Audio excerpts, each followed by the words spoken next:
आधी कहानी ही सुनाई थी। और क्योंकि गवर्नमेंट ने उस बुक की सभी कॉपीज को जला दिया था और उन न्यूज चैनल वालों के पास भी जो किताब थी वो भी जली हुई थी, इसीलिए अब उनके लिए बाकी की कहानी जानना नामुमकिन हो गया था। इसी वजह से विजेंद्र इंगलगी उन्हें एल डोराडो की बची हुई कहानी सुनाने का फैसला करता है, क्योंकि उसके पिता ने उस किताब के पीछे अपनी पूरी जिंदगी लगा दी थी और वो नहीं चाहता था कि वो कहानी अधूरी रह जाए। पर विजेंद्र को भी वो कहानी पूरी तरह से याद नहीं थी, इसीलिए वो उन न्यूज चैनल वालों को अपने पिता की लाइब्रेरी में लेकर जाता है और वहाँ तलाश करने पर उन्हें उस बुक के दूसरे चैप्टर की एक रफ कॉपी मिल जाती है, जिसकी कहानी विजेंद्र उन्हें सुनाना शुरू करता है। केजीएफ में जब रॉकी ने गरुड़ा को मारा तब वहाँ के 20,000 लोग रॉकी के साथ मिल गए, क्योंकि वो पहले ही उन सबका मसीहा बन चुका था। इसीलिए उन्होंने वहाँ के सभी गार्ड्स को मार दिया और रॉकी को अपना सुल्तान बना दिया। दूसरी तरफ केजीएफ के पार्टनर्स को सिर्फ यही बात पता चली थी कि गरुड़ा मर चुका है और उन्हें लग रहा था कि अब गरुड़ा का छोटा भाई विराट वहाँ का नया राजा बनेगा। इसीलिए अगले दिन एंड्रयूज, राजेंद्र देसाई, गुरु पांड्यन और कमल, ये सभी पार्टनर्स विराट का राज्य अभिषेक देखने के लिए केजीएफ पहुँचे। पर रॉकी ने गरुड़ा को मारने से पहले ही विराट को मार दिया था ताकि वो उसके खिलाफ आवाज न उठा सके। इधर सभी पार्टनर्स रॉकी को केजीएफ का बॉस बना देख बहुत हैरान और परेशान हो जाते हैं। ऊपर से रॉकी ने राजेंद्र देसाई की बेटी रीना को भी जबरदस्ती वहाँ बुलवा लिया था, क्योंकि वो उससे प्यार करता था। पर रीना इससे खुश नहीं थी। ये सब देखकर कमल बहुत गुस्सा होता है और वो रॉकी का विरोध करता है, इसीलिए रॉकी उसे मार डालता है। उधर केजीएफ में काम करने वाले सभी लोग रॉकी के बॉस बनने से बहुत खुश थे, क्योंकि वो उन्हें रोटी, कपड़ा, मकान और दवाई सब कुछ दे रहा था। और अब रॉकी ने पुराने गार्ड्स की जगह वहाँ के कई सारे वर्कर्स को हथियार देकर उन्हें नए गार्ड्स बना दिया था। पर उनमें से किसी को भी बंदूक चलाना नहीं आता था, इसलिए रॉकी ने गरुड़ा के पुराने कमांडर वानरम को अभी तक जिंदा रखा था ताकि वो उसकी मदद से नए गार्ड्स को ट्रेन कर सके। वानरम पहले तो रॉकी के खिलाफ था, लेकिन बाद में वो उसका साथ देता है और वो फिर से कमांडर बनने के लिए तैयार हो जाता है। फिर वो सभी वर्कर्स को बंदूक चलाना सिखाता है और वहाँ की सिक्योरिटी की अच्छी तरह देखभाल करता है। इसके बाद रॉकी सभी पार्टनर्स को जमा करके उन्हें बताता है कि केजीएफ में सिर्फ एक ही गोल्ड माइन नहीं है, बल्कि वहाँ पर और 8 माइंस है, मतलब टोटल 9 माइंस, जिन्हें सूर्यवर्धन और गरुड़ा ने अब तक बंद रखा था, क्योंकि वो एक एक करके सभी माइंस से सोना निकालना चाहते थे और उस काम को सालों तक जारी रखना चाहते थे। लेकिन रॉकी ने सिर्फ 2 साल में ही उन माइन से सारा सोना निकालने का फैसला कर लिया। इसीलिए वो सभी वर्कर्स के साथ खुद भी दिन रात काम करता है और अपने बिजनेस को बहुत बड़ा बना देता है। दूसरी तरफ सूर्यवर्धन का छोटा भाई अधीरा, जो कि अब तक मरने का नाटक कर रहा था और वो गरुड़ा के हटने के इंतजार में था, अब उसे बाहर आने का सही मौका मिल जाता है। उसे ये पता चल गया था कि केजीएफ में कोई बाहर का आदमी आकर राज कर रहा है और ये बात उसे बिल्कुल बर्दाश्त नहीं हो रही थी। इसीलिए वो एक रात केजीएफ की बॉर्डर पर अपनी फौज के साथ घुस जाता है और वहाँ के कई गार्ड्स को मार डालता है। इसी दौरान एंड्रयूज रॉकी को केजीएफ से बाहर निकाल के मारने का प्लान बनाता है। इस काम के लिए वो राजेंद्र देसाई को मार डालता है ताकि ये खबर सुनकर रीना वहाँ से बाहर निकले और उसके पीछे रॉकी भी बाहर आ जाए। फिर जैसे ही रीना को अपने पिता के बारे में पता चलता है तो वो बहुत डर जाती है और वो एक कार लेकर केजीएफ से बाहर निकल जाती है, पर रास्ते में उसे कुछ गुंडे पकड़ लेते हैं। उधर जब रॉकी को रीना के बारे में पता चलता है तो वो भी केजीएफ के बाहर आ जाता है और वो उन गुंडों का पीछा करता है। वो गुंडे असल में अधीरा के आदमी थे, जो कि रॉकी को अधीरा के इलाके में ले जाना चाह रहे थे और ये पूरा प्लान एंड्रयूज का था। उसी ने अधीरा को केजीएफ में घुसने में मदद की थी। फिर रॉकी उन सभी गुंडों को मार के रीना तक पहुंच जाता है, लेकिन अब वो अधीरा के इलाके में आ चुका था और तब अधीरा उसे गोली मार देता है, जिससे रॉकी बहुत घायल हो जाता है। पर अधीरा उसे जान से नहीं मारता, क्योंकि वो रॉकी को अपनी पावर दिखाना चाह रहा था और केजीएफ के सभी लोगों को खौफ में डालना चाह रहा था। इसीलिए वो रॉकी को छोड़ देता है और वो अपनी फौज के साथ केजीएफ के बाहर डेरा डाल लेता है और वो किसी को भी केजीएफ के अंदर बाहर जाने नहीं देता, जिससे उनका बिजनेस रुक जाता है। इसी दौरान मुंबई में रॉकी का पुराना बॉस शेट्टी अपनी पावर बढ़ाने के लिए दुबई के डॉन इनायत खलील से हाथ मिला लेता है और वो रॉकी के सभी साथियों को मार के पूरे पश्चिमी तट पे कब्जा कर लेता है। इसी दौरान पार्लियामेंट के कई मेंबर्स गुरु पांड्यन की सरकार गिराने की कोशिश करते हैं। गुरु पांड्यन, जो कि कई साल से प्राइम मिनिस्टर था, उसकी वजह से ही अब तक केजीएफ पर कोई लीगल एक्शन नहीं लिया गया था। लेकिन अब चारों तरफ से केजीएफ पर हमला हो रहा था और रॉकी की तबीयत भी काफी खराब थी। फिर जब रॉकी की तबीयत थोड़ी सुधरती है तो वो अपना दिमाग शांत करने और एक खास काम को अंजाम देने रीना के साथ हेलीकॉप्टर से केजीएफ के बाहर निकलता है और वो दोनों दुबई चले जाते हैं। वहाँ पर रॉकी इनायत खलील से मिलता है और उससे बिजनेस डील की बात करता है।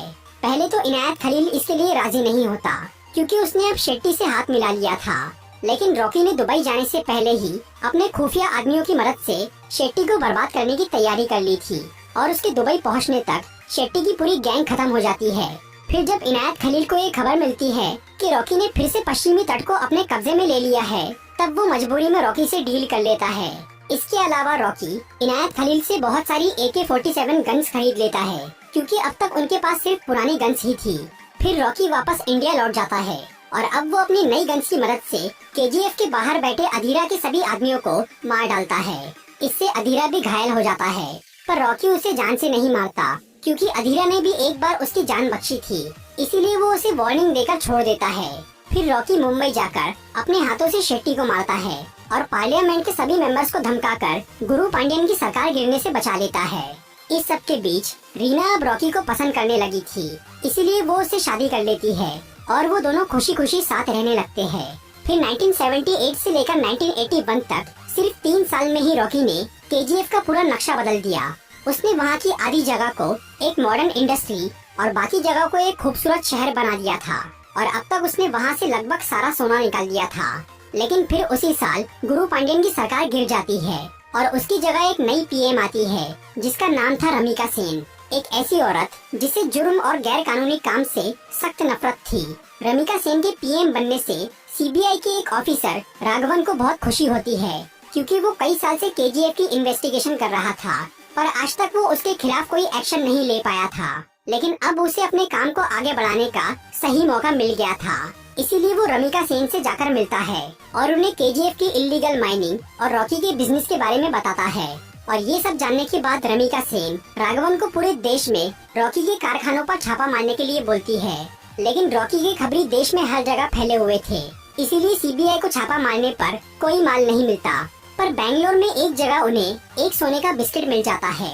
वैसे तो ये कोई बड़ी प्रॉब्लम नहीं थी, लेकिन जब रॉकी को इस बारे में पता चलता है तो वो उस गोल्ड बिस्किट को लेने के लिए बेंगलोर के एक पुलिस स्टेशन में जाता है और वहाँ से बिस्किट लेने के बाद वो उस पुलिस स्टेशन को मशीन गन से उड़ा देता है। इसके बावजूद भी कोई भी डर के मारे रॉकी के खिलाफ कंप्लेंट नहीं करता।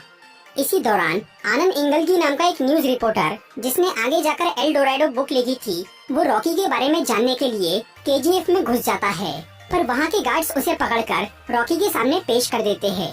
लेकिन रॉकी उसे मारने की बजाय उसकी ईमानदारी और हिम्मत से बहुत खुश हो जाता है और वो अपनी बायोग्राफी लिखवाने के लिए आनंद इंगलगी को केजीएफ में रख लेता है। और केजीएफ में रहते रहते आनंद को ये समझ में आता है कि एक क्रिमिनल होने के बावजूद भी रॉकी बहुत अच्छा इंसान है। दूसरी तरफ राघवन को रॉकी के बिजनेस और उसके ब्लैक मनी के खिलाफ सबूत मिल जाता है, इसीलिए रमिका सेन अब उसे अरेस्ट करने की तैयारी करती है। लेकिन जब रॉकी को इसकी खबर मिलती है तो वो खुद ही पीएम के ऑफिस पहुंच जाता है और अपने खिलाफ सारे सबूत उन्हें दे देता है।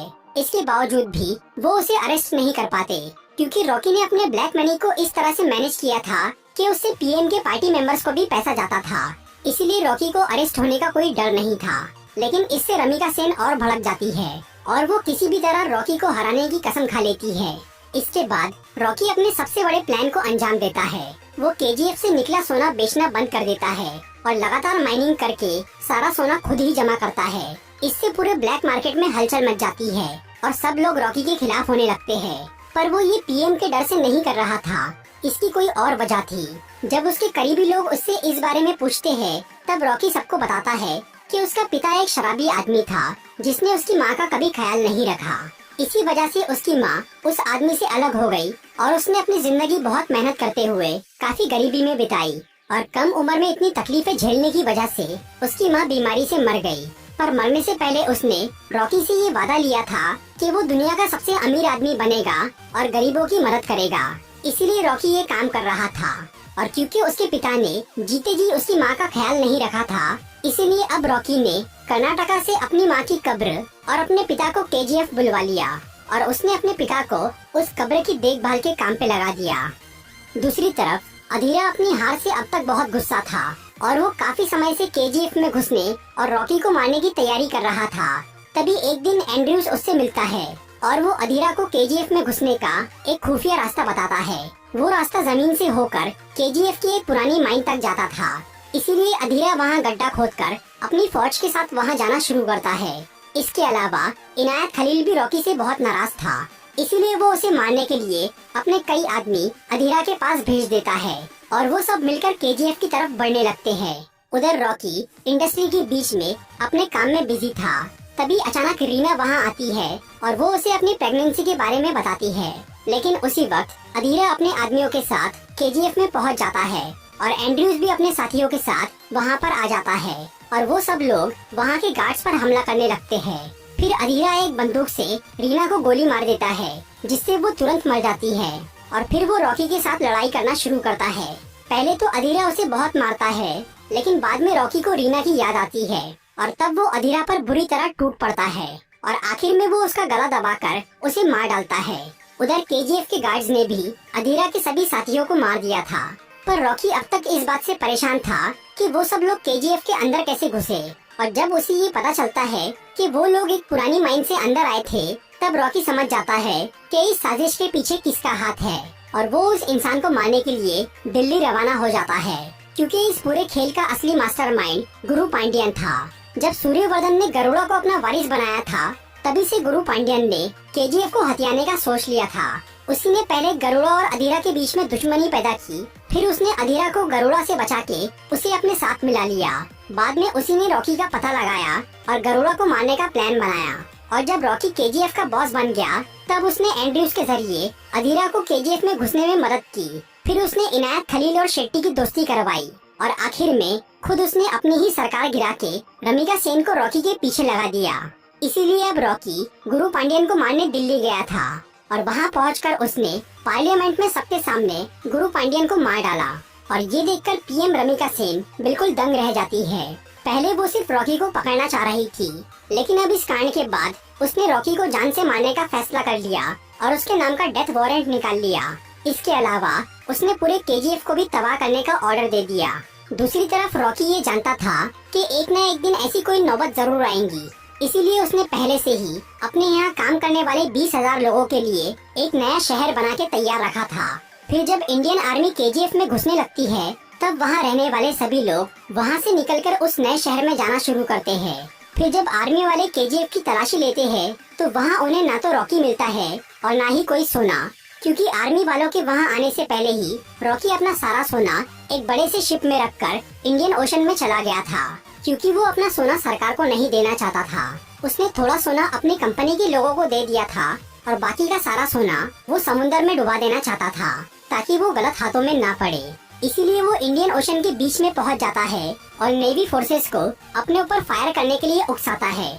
उधर सभी लोग केजीएफ से बाहर निकल चुके थे, इसीलिए रमिका सेन केजीएफ और रॉकी के शिप पर बॉम्ब गिराने का ऑर्डर दे देती है। फिर एक तरफ केजीएफ तबाह होता है और दूसरी तरफ रॉकी का शिप, जिससे रॉकी और उसका सारा सोना समुद्र में डूब जाता है।